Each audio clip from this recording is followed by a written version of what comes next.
Welcome to the Cabral Concept, where board-certified naturopath and integrative health practitioner Dr. Stephen Cabral shares how he was diagnosed at the age of 17 with a life-altering illness and given no hope for recovery. It was only after studying and traveling all over the world did he discover how to combine ancient Ayurvedic healing practices with state-of-the-art naturopathic and functional medicine to fully rebalance the body and re-energize it with life. It's time to discover how to get well, lose weight, and finally feel alive again. And now, here's your host, Dr. Stephen Cabral.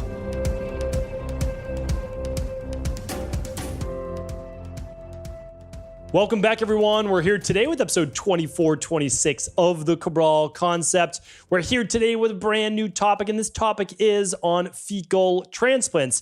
If you've never heard about fecal transplants, we're going to get to that today because you may be guessing right now what it has to do with. But the big question has come up over the last, few months or so. I've been hearing more and more people talking about it, whether it be for their pet, believe it or not, yes, or humans. Are fecal transplants the next big thing for gut health? And so if you've never heard about a fecal transplant before, essentially what they do is they actually take the feces, which is a bowel movement, right? So we'll call it poop, and they take it from one individual and they put it in another individual.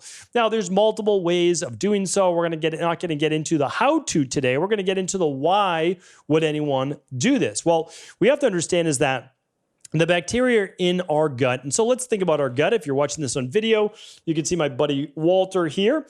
And essentially what happens is the stomach moves into the first part of the small intestine, right? So food goes down the intestine, goes in the stomach, gets broken down anywhere from 20 minutes to 3-4 hours. Then it makes its way to your small intestine. And so that small intestine is somewhere around 21 feet or so for adults. And then it goes into the large intestine right here, which is about 5 to 6 feet. So when we're talking about changing the actual bacteria, typically we're working with at least the colon to start with. So the colon is where someone could get a colonic and basically wash out a lot of the fecal matter or toxicity or whatever might be in the colon. And again, we're not going over colonics today. But that same ability is able to be transmuted by actually bringing in a hopefully healthier bacteria into the intestines. So what usually happens is that the fecal matter is tested to make sure that there's no harmful based microorganisms, pathogens, negative based bacteria that we don't want in another individual, and then it's transplanted into the individual having the gut-based issues. Okay, well, what are the typical gut-based issues that a person would be having that may lead them to wanting to do a fecal-based transplant? For the most part, it is irritable bowel syndrome, which we've spoken about in the past, and irritable bowel disease. It could even be something like Crohn's or colitis, or for many people, Clostridium difficile, C. diff. And what happens is these people have been dealing with diarrhea, maybe having 5, 6, 12 bowel movements per day, ongoing flare-ups of an inflammation in the intestines, and really difficult to deal with gut-based health issues. Now, I've shared with you in the past what the underlying root causes are to irritable bowel syndrome, irritable bowel disease, Crohn's, colitis. So again, we know there's underlying root causes, but we also have to keep in mind conventional medicine does not look for underlying root causes. They look to palliate symptoms. Now, before I get all sorts of negative, I don't get that many negative comments, but I understand someone may have tried what they felt was everything in the past, and then they did a fecal transplant and they feel so much better. Good. Honestly, that's what I want for you. So no hard feelings. We can still be friends, and I want you to get the results that you deserve. Like, that's it. So I'm okay with that. My only job is to help alleviate the suffering from as many people as possible, but not just in the short term, but also in the long term. And fecal transplants can work. What I like to say is, okay, let's use that as a last resort, though, rather than the first step in the process. Because here, the science, I still want to share with you what the actual science says. And the actual science does say that there are some potential side effects. And all you have to do, again, I'm not going to talk negatively about fecal transplants. You can simply type in dangers of fecal transplants, fecal transplant side effects. And you'll see that some people they missed a microorganism. They missed a bacteria that was there that actually then made the person they got it even sicker. Not good, right? Not saying it happens in a lot of cases, but about 85% of these cases do well, and 10, 15, 20 don't, or percentage-wise. But then there's also other interesting things that are taking place when you put someone else's bacteria and that DNA into your body. There's been changes in mood, both positive or negative. There's been changes in overall immunity, positive or negative. So I just want to say, I don't know whether we're quite there yet, but I will share with you the latest study that I did see on fecal transplants and inflammatory bowel disease, because this is interesting. All right. So inflammatory bowel, I'm going to read directly and then I'm going to link this up for you. This is out of the University of Groningen, and I apologize because I am most likely not pronouncing that correctly. But this is in medical research, gastroenterology, and University of Groningen. I don't know where that is. But I'm certainly going to link up the research for you. So if you go to stephencabral.com/2426, I'll link it up. I'm going to give you the highlights though. So inflammatory bowel disease is accompanied by a number of changes in the intestines, such as a change in the epithelial permeability, a change in the composition of microorganisms, and altered levels of antimicrobial substances that are secreted by cell lining the gut. Okay, so I'm going to read and then I'm going to translate into English. Epithelial permeability just means what we call leaky gut. So inside of these intestines, when there's a lot of inflammation or there's an imbalance, the single cell lining of the intestines, think of a sausage, right? The single cell lining can become more permeable and it can start to let bacteria, proteins, food particles into the bloodstream, causing autoimmune issues and other immune-based issues. Okay, let's keep on going. University of Groningen is in the Netherlands, and they partnered with colleagues in San Diego. Fantastic. Okay. And I have actually done one of my internships for naturopathy in the Netherlands. Beautiful, beautiful country. All right. So the scientists in this study used the mice in which the gene that is responsible for the production of the antimicrobial compound catastatin was knocked out using genetic techniques. In normal mice, catastatin is secreted by cells lining the gut and kills susceptible bacterial strains. Okay, so what does this mean? So catastatin is naturally produced inside of the gut lining to kill pathogens that shouldn't be there, specifically bacteria that shouldn't be growing in your gut. Now, what happens is, in mice, they can actually knock out the gene that allows for the expression of this natural antimicrobial. Okay, so now they have two groups of mice. They have mice with, they're calling them wild type, so that's normal mice. And then they have mice that have been genetically altered not to produce this antimicrobial. And here's what they did.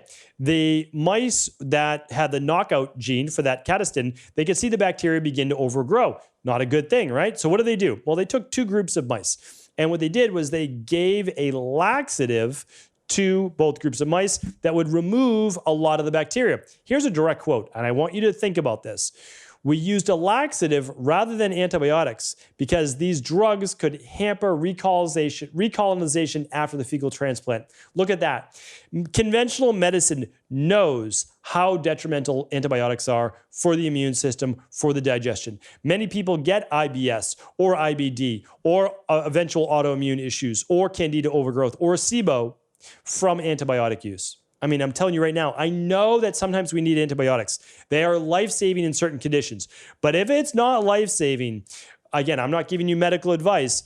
I personally would never use antibiotics for myself, my family, and again, I can't prescribe antibiotic, nor would I, unless it's, again, so dangerous for the long term. But again, the study quotes that. You take antibiotics, you're potentially damaging your ability to repopulate and grow healthy bacteria. All right, so let me go on. Knockout mice were given feces from wild-type mice and vice versa. After 2 weeks, samples were taken to assess the microbial composition in the intestines. The results showed the composition had shifted towards that of the donor, which means the fecal transplants were successful. Analysis of the metabolites inside the gut showed that the production of short-chain fatty acids, molecules that affect the function of the gut, was reduced in the knockout mice. This was largely restored by the fecal transplant from wild-type mice. Okay, so basically they have these mice that have genetically altered. They have these wild type mice, and they take the healthy bacteria from the wild type mice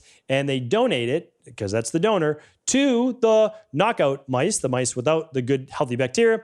And lo and behold, the healthy bacteria began to repopulate the gut, and it created good microbial balance. Fantastic. Let's go on. So the reduction in short-chain fatty acid production was the result of the change in the microbial community in the intestines, which was in turn caused by the absence of catastatin. Our experiments show that the epithelial permeability of the intestines, which is higher in the knockout mice, that means mice without good, healthy bacteria, have more inflammation and most likely, therefore, higher levels of leaky gut, aka epithelial, which just means basically cell lining, cellular lining, permeability. So that's that. Also, the extent of the fibrosis resulting from inflammation was reduced. So hardening of certain tissues, inflammation of the tissues was reduced in the knockout mice. We'll call it the IBS mice, and that's because they reduced overall inflammation with healthy gut bacteria. Okay, so what they realized from this study was even more so than the fecal transplant working in these mice was the importance of the natural antimicrobial produced by the gut lining called catastatin.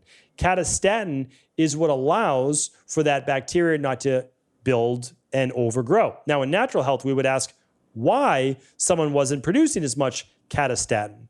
And in natural health, you would hear things like poor food, poor diet, not enough good foods to allow the healthy bacteria to grow, stress, alcohol, antibiotics, birth control, heavy metals, all of the reasons that cause leaky gut. And I have a bunch of shows on leaky gut. And if you've never heard about what it is, and basically there's 4 reasons that cause bloating: parasites, in terms of microbial imbalance, parasites, H. pylori, technically it would be H. pylori up in the stomach, parasites in the intestines, then we have candida overgrowth, and we have bacterial overgrowth. So those are the main 4, but again, stress is a big factor in IBS because we've actually shown this because we run a lot of labs, and when we run these labs, they're like, oh, okay, this person was really imbalanced, now they're healthy, but yet they relapse, and again, this is for like 1% or less of the population, they relapse after something like the CBO protocol, and they relapse months later, and that's because of stress. So when you look at this right here,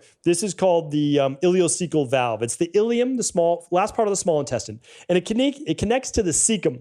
And you can actually, if you're watching this on video, I just removed that little pocket there. This is actually, it's called the sphincter as well. This is a muscle here that only allows bacteria to move from the small intestine back now up into the ascending colon, the large intestine. The problem is with people with high levels of stress, that ileocecal valve does not always stay closed. That means bacteria from the colon, which was never meant to move backwards into the small intestine, can give someone what? It can give them SIBO, small intestinal bacterial overgrowth. They gave themselves SIBO from stress, which then can lead to what? Gas, bloating, diarrhea, or constipation and inflammation that then gets labeled as IBS. What does IBS mean with this brilliant diagnosis? Irritable bowel syndrome. Okay, so basically you just told an individual they have irritable bowels. Thanks so much. That's $400 for your appointment, and please be on your way. I just find that, I find it repugnant and repulsive that someone would go in with such serious symptoms and just be told they have irritable bowels. We need to teach people the underlying root causes so that they can actually fix this or they're not dealing with these issues for the rest of their life. I find this very, very important. All right, last part of the study, though. Very, very important here. Okay.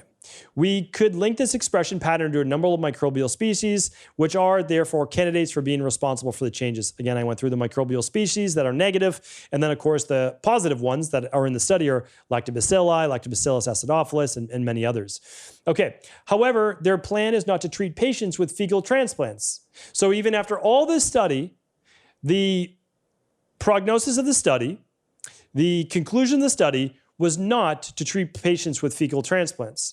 This process has shown contradictory results in humans, the scientist says. This might be due to the fact that we didn't know what constitutes a healthy microbial composition in humans.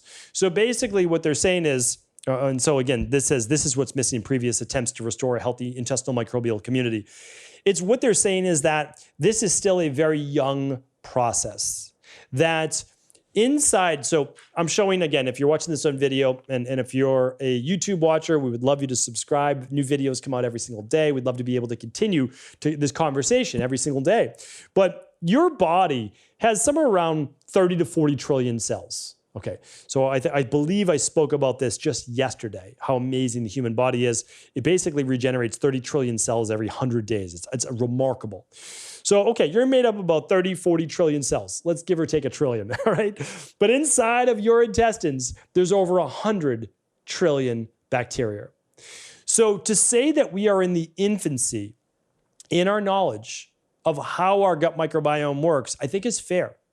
Now, that does not mean, though, we are not able to help people rebalance. It just does not mean that we know the ultimate intricacies of how these bacteria work as symbiotes inside of our own body, right? We know it affects our mood. It affects our energy. It affects our fat burning. It affects our glucose, so many different things, right? That's why it's important that we continue to study this. But we know that herbs such as oregano, clove, thyme, uva ursi, pau d'arco, all of these are amazing antimicrobials that we can use in order to remove a lot of these harmful substances. Then we can begin to repopulate with healthy bacteria, small intestinal first, then large. And we can use things such as a florafilm to remove the biofilm that a lot of these parasites and bacteria and pathogens are hiding under. So remember, we know how to do this without a doubt. It is not me creating this. I read the science and then I start to formulate based on the actual science. And again, natural health follows scientific protocols and principles. So I have a whole podcast just on digestion. They're all free. I'm going to link it up for you today at stephencabral.com/2426. stephencabral.com/2426. All my podcasts on digestion. I'll also link up a course for you if you kind of want to shortcut things on how to rebalance your digestion. That's at stephencabral.com/courses. And I believe that, again, with a little bit more seeking, you will be able to figure out the root cause of your bloating and autoimmune and skin rash and migraines and, constipation or loose stool. You will. I really believe that. I dealt with these things in my past. I was able to figure it out. I believe you're able to do the same. Hopefully this was helpful today. Please do feel free to share this episode with anyone you believe it could serve. Take care, everyone. Are you ready to heal yourself and then go on to heal others? If so, the Integrative Health Practitioner Institute can help you discover proven functional medicine protocols that blend the best of 7 different healing disciplines from around the world. I personally share with you the exact handouts and protocols I use in my private practice that enable people to get well, lose the weight, and live longer, stronger. I want to pass this information on to the next generation of health coaches, and that is exactly why I created IHP. We are the future of the health coaching industry, and the skills and knowledge you will learn will make you an in-demand certified health coach anywhere in the world. Although we have many medical professionals taking the IHP certifications, no experience is necessary, and half our members have no previous health certifications. At the Integrative Health Practitioner Institute, our motto is a health coach in every home. Our goal is that you take this knowledge and then share it with family, friends, loved ones, your community, or in a practice where you create a career you love and can be proud of. The global IHP community is filled with some of the most kind and caring people in the world, and we can't wait to welcome you into our world soon. For more information or to set up a discovery call with one of our IHP Health Coach graduates, simply head over to integrativehealthpractitioner.org.